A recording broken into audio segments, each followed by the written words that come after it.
Thank you, Arthur, and that's a good note to finish on because we're going to be talking now, I think, about some of those very powerful people.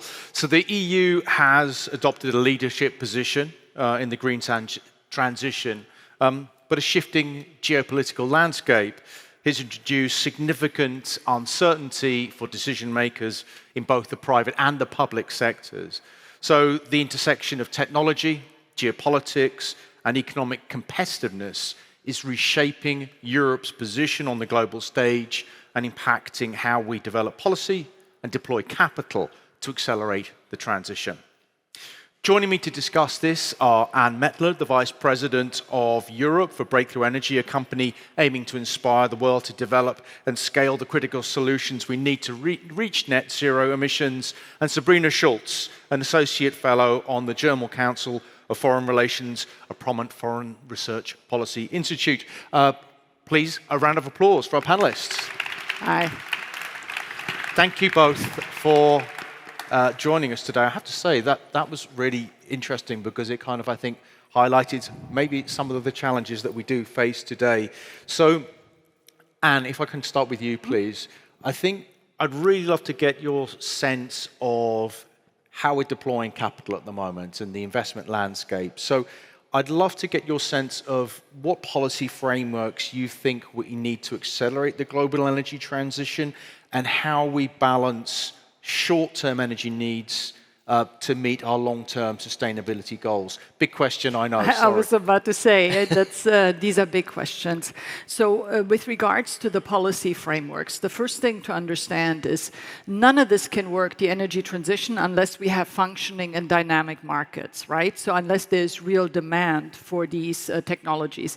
I myself work on emerging clean technologies, so it's the next generation of clean technologies. And what I need to tell you is it's extraordinarily difficult because you spoke about capital. What do we need? We need lots of patient, risk-tolerant capital. We all know there isn't enough of that, right? So I myself, I work for Bill Gates. He has some to offer when it comes to patient, risk-tolerant capital, so do others. But that's not enough. So I firmly believe that at least here in the EU, we need to get a much more institutional capital working for ourselves, perhaps even the philanthropic capital. But at the end of the day, this is not about subsidies. This is about creating new markets, making essentially a business case for what we are trying to do here. If I have one criticism about what we've done in the last 5 years with the Green Deal, is we find out now it doesn't have a business case. So if it doesn't have a business case, essentially it cannot work. And this is where we find ourselves today. And this is why, sort of what you're talking about, the capital, the policy frameworks, the systems thinking, how does it all come together? By the way, speaking about geopolitics, at a time when we are under enormous competitive pressure and also have essentially 2 wars on our doorstep, right? So this is exceedingly difficult, as I think we are finding out, but all the more reason to really double down now as we are in the beginning of a new political cycle in Brussels, where I am based, and really get serious about it. Okay, so Sabrina, you were nodding along when we talked about the European Green Deal not having a business case. I'd love to talk about that in a second. But first of all, Anne mentioned the kind of the security landscape. So from your perspective, I'd love you to give us like the big picture view, Europe's current energy security landscape, particularly in light of the geopolitical sort of challenges we face with the war that's happening in Ukraine at the moment. Wonderful. There's largely a very positive story to tell, and that's because the European Union has done a pretty amazing job by coming up with the Repower EU program, by coming up with policies like the net zero industry plan, the critical raw materials plan. So lots and lots of policies in place in order to ensure that Europe's energy supply will be secure, will be stable. So big check there. But what seriously worries me is that we're experiencing massive popular backlash across Europe when it comes to renewables. And this is where I believe political action needs to be happening now. So despite everything that's in the right place, given the geopolitical challenges, I think there we have to do much more. And when it comes to geopolitical situation, one thing that the Polish presidency, which will be starting in January of next year, the Polish EU presidency will put energy security on top of its agenda, and it has the ambition to design a new energy security strategy. The last energy security strategy dates back from 2014. The European energy system was still full of fossil fuels at the time. We were dependent on Russian gas, you know all of this. But how do you account for energy security in a time when we depend, for example, on the safe supply of critical raw materials across the board?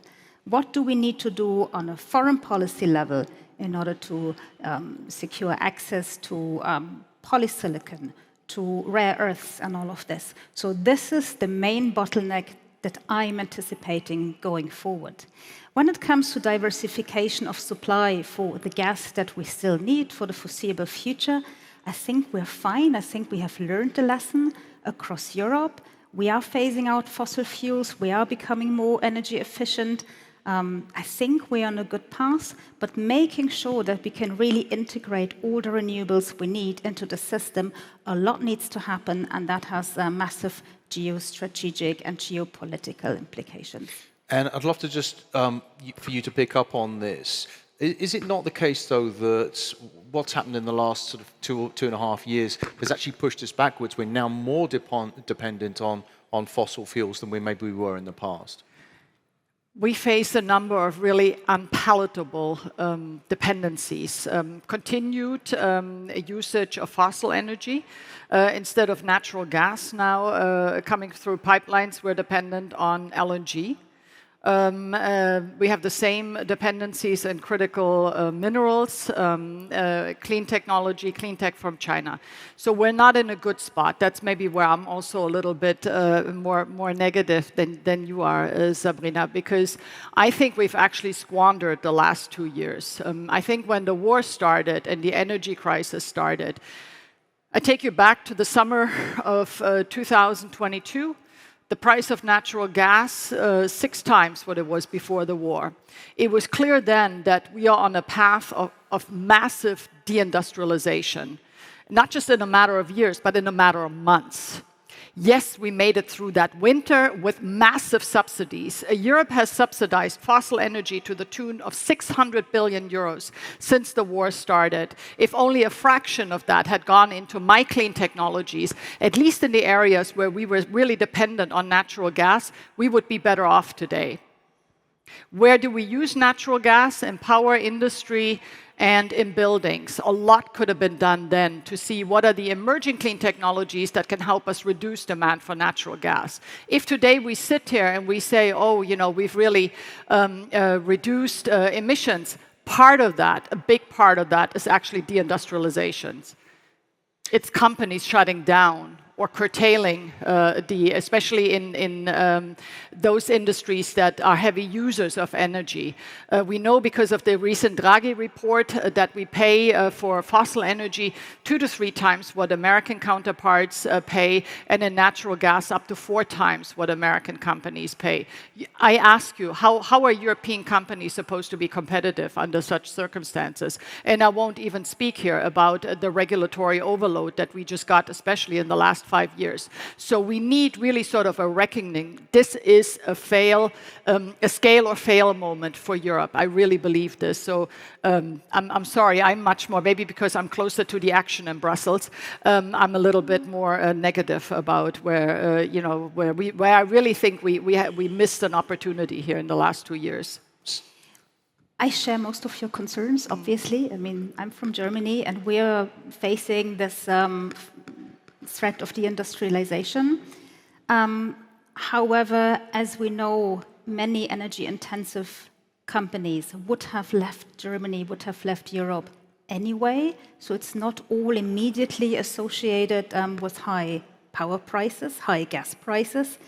But at the same time, I must say, gas prices in the past, when Germany still depended on Russia for 55% of its gas supplies, they were artificial. They never really calculated the geopolitical risk. So they were artificially low. And I just wonder what would have happened if Germany had not had access to the cheap Russian gas.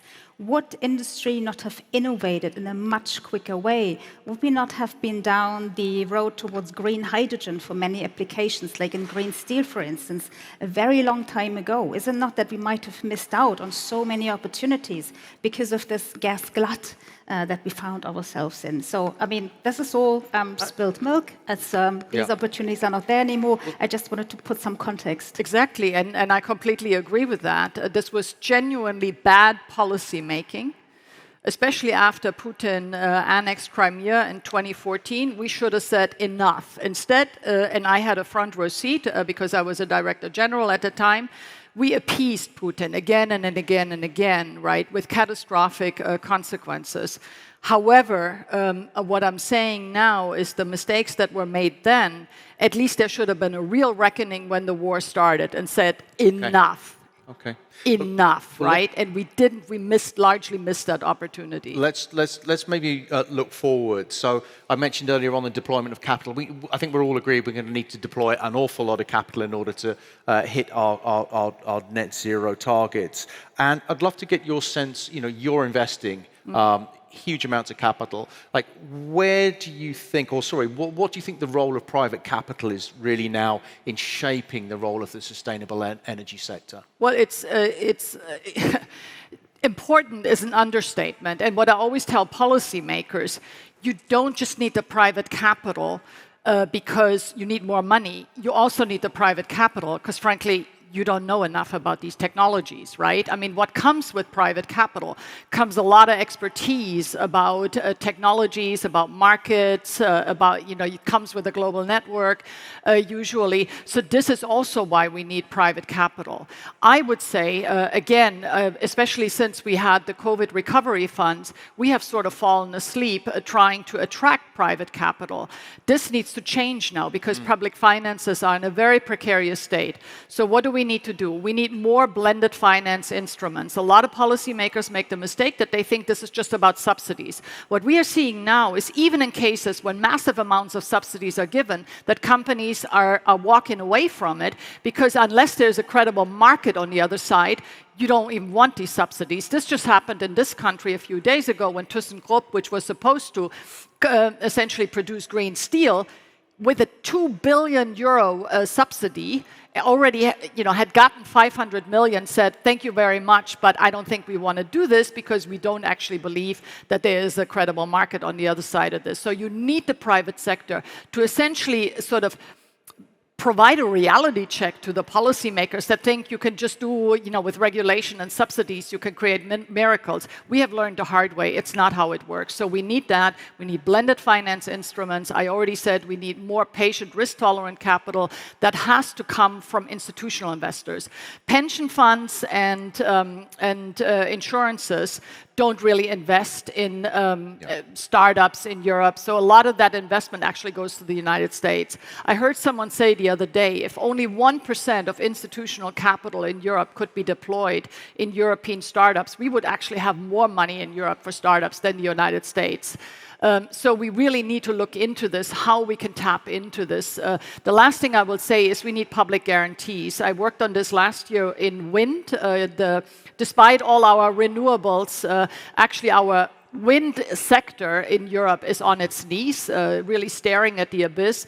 And the EIB gave 5 billion euros of public guarantees to the wind sector, which was really helpful. I think the same approach can be given to emerging clean tech, and that would open up a lot of public investment and really crowd in private sector funds in ways that we really need and that protect our public finances. Sabrina, I'd love to get your view. What can German and EU policymakers do to better incentivize or to better work with the private markets, private capital, in order to sort of drive things forward?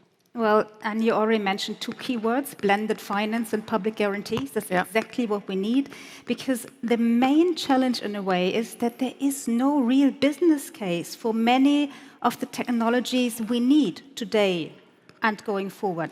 Let's take green district heating, for instance. How do you calculate today how many households will actually be benefiting from district heating that you're building today? And that's not being built in a year's time. That's taking a very long time. So how do banks then assess the risk of this particular infrastructure investment? So policy certainty is an absolute kind of condition in order for investors to come in. But in a way, if there's a public guarantee on an investment, it's also a political guarantee that the state, or in this case the EU as a whole, will actually stay firm, stick to its decarbonization targets, stick to the targets when it comes to green heating, but also to the rollout of renewables. And this is where we come full circle. This is how the public guarantees are actually some kind of political insurance policy. And you're seeing a lot of new businesses coming to market with clean energy solutions.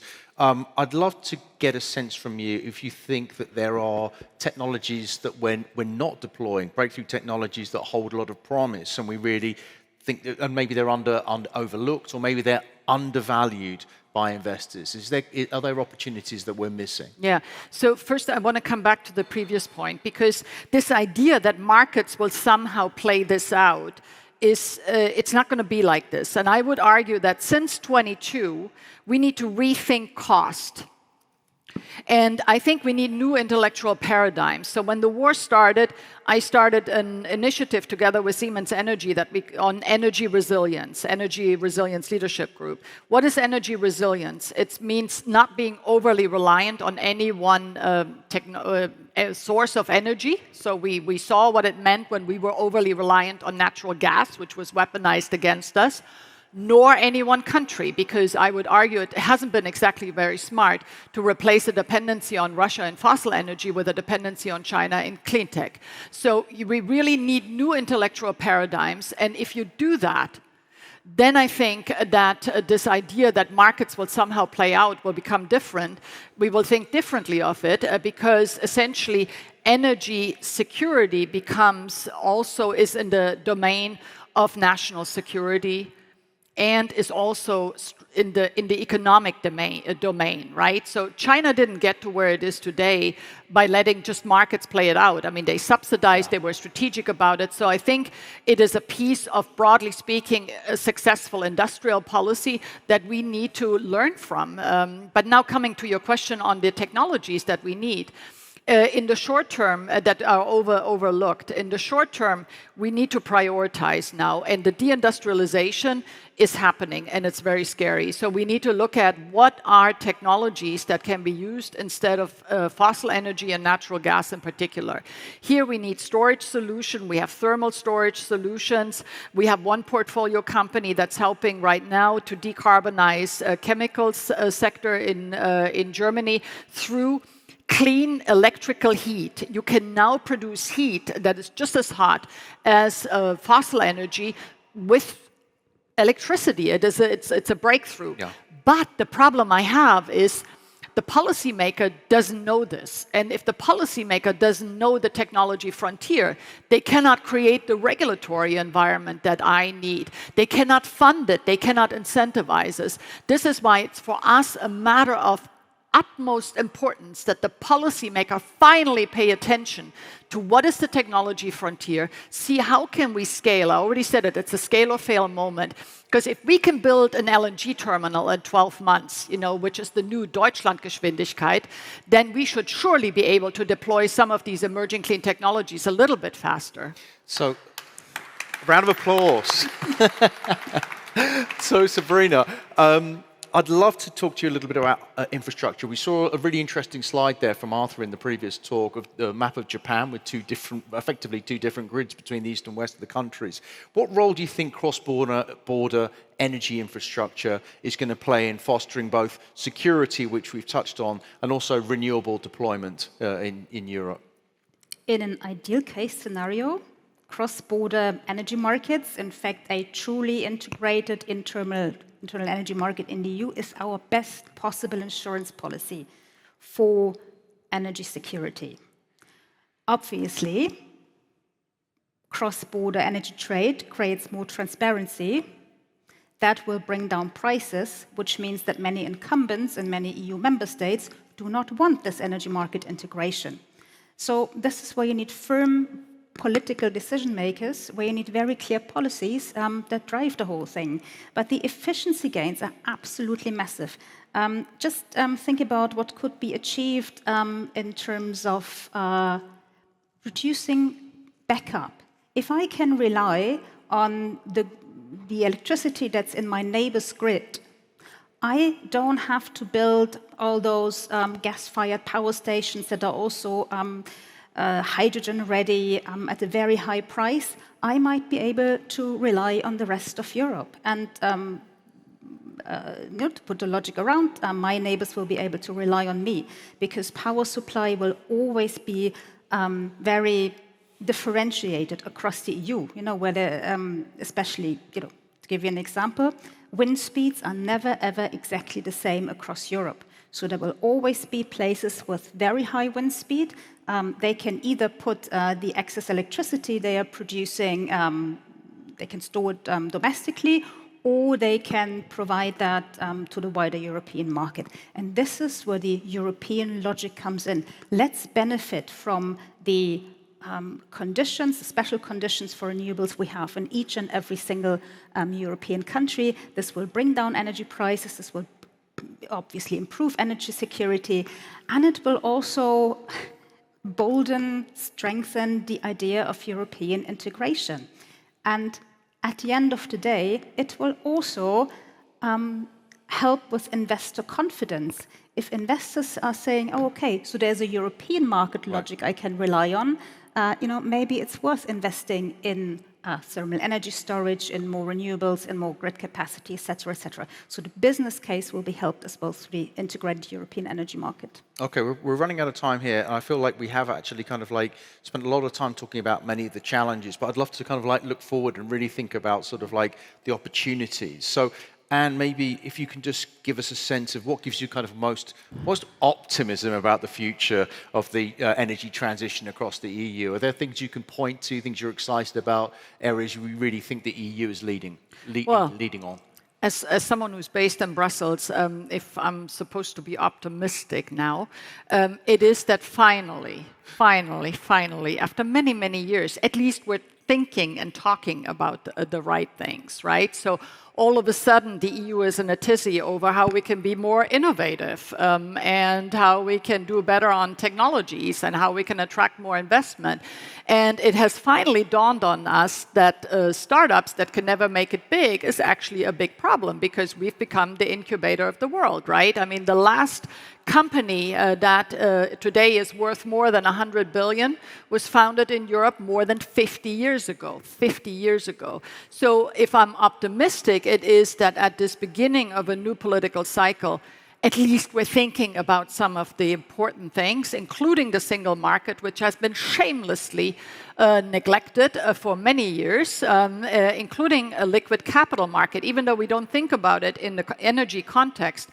The fact that we don't have growth finance in Europe, the fact that our capital markets are completely fragmented, and essentially you need to turn to the United States, where we have the liquid capital markets, is an embarrassment for us, right? Because we spend a lot of subsidies, we've done a lot, but we have so little to show for. So if I'm optimistic, it is that we finally are even talking about the right things, and hopefully that will lead us to some very good actions. But let me say, we need all of you here in the room in order to succeed. Sabrina, take us out with some optimism to light up the room. So I agree on the competitiveness spin. We have realized that Europe will only be competitive going forward by becoming more energy sovereign, more energy independent through the reliance on renewable energy.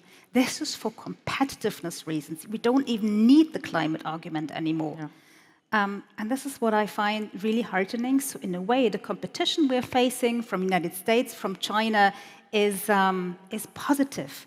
And I think it will really help us draw on all the intellectual capacity, all the inventiveness, the creativity that we find at universities, that we find in startups, because we know in those brains lies the European future. Yeah, we do need investments, we need stable political conditions, but at the end of the day, this is our raw material, the brains of the people we have here in the room and we have in Europe. And I can only hope that policymakers will draw on that as largely as possible. Oh, well, I think that's a good note to finish on. We need the brains and the values of the European people to be reflected by our policymakers. Thank you both so much for your time. Great session. Really enjoyed it. Thank you.